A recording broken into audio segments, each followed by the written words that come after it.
নমস্কার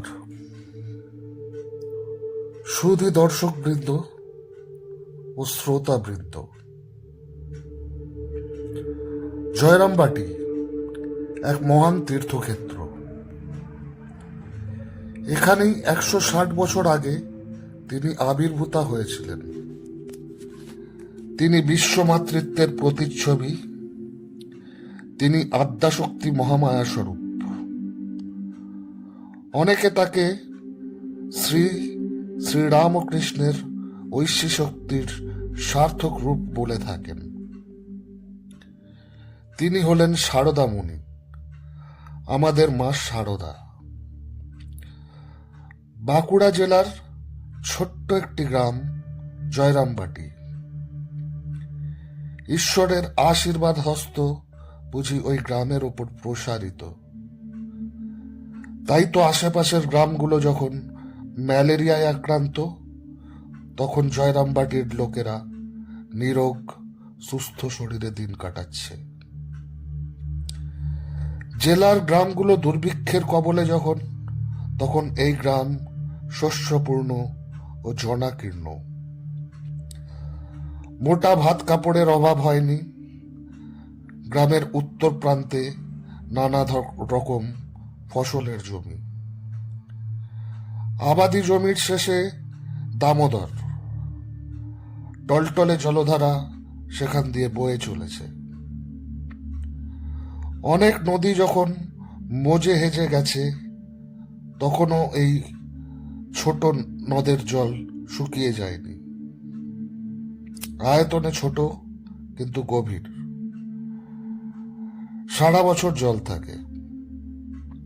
ছেলেবেলায় শারদামণি আসতেন এখানে, ভাইদের নিয়ে স্নান করে ফিরে যেতেন বাড়িতে। এই নদীর গতিপথ সোজা নয়, সর্পিল। ফলে সৃষ্টি হয়েছে দুটো রমণীয় উপদ্বীপ। উত্তর পূর্ব কোণে শ্মশানের অবস্থিতি, সেখানে নানা ফুল ও ফল গাছের সমারোহ।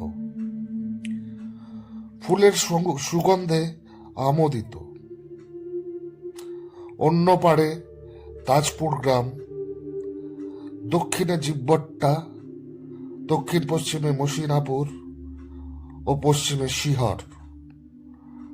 জয়রামবাটি এবং সমস্ত গ্রামের মধ্যে প্রায় মাইলখানেক দূরত্ব। জয়রামবাটিতে হাট বসত না।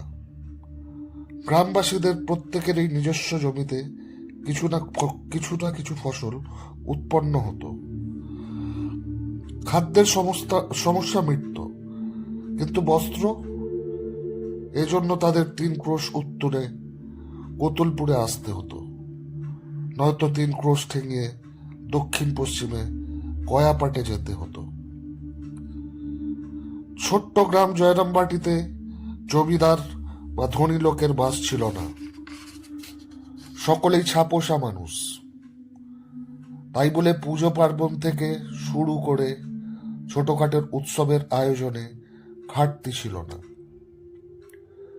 বারোয়ারি দুর্গাপুজো, কালী পুজো, শীতলা পুজো হতো।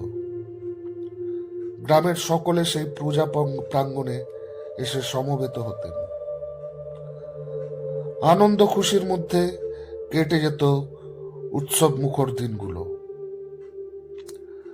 যাত্রা গান ছিল বিনোদনের আর একটি অঙ্গ। সে সময় শুধু জয়রামবাটি নয়, আশেপাশের গ্রাম থেকে বিভিন্ন বয়সের মেয়ে পুরুষ এসে ভিড় জমাত। এখানে ধর্মপুজোর প্রচলন বেশি মাত্রায়।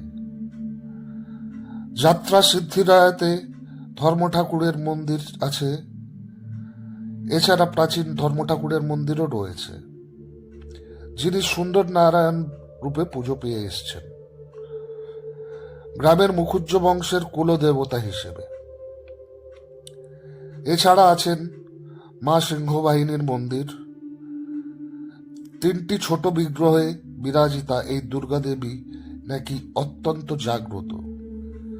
যে যা মানত করে কামনা পূর্ণ হয়।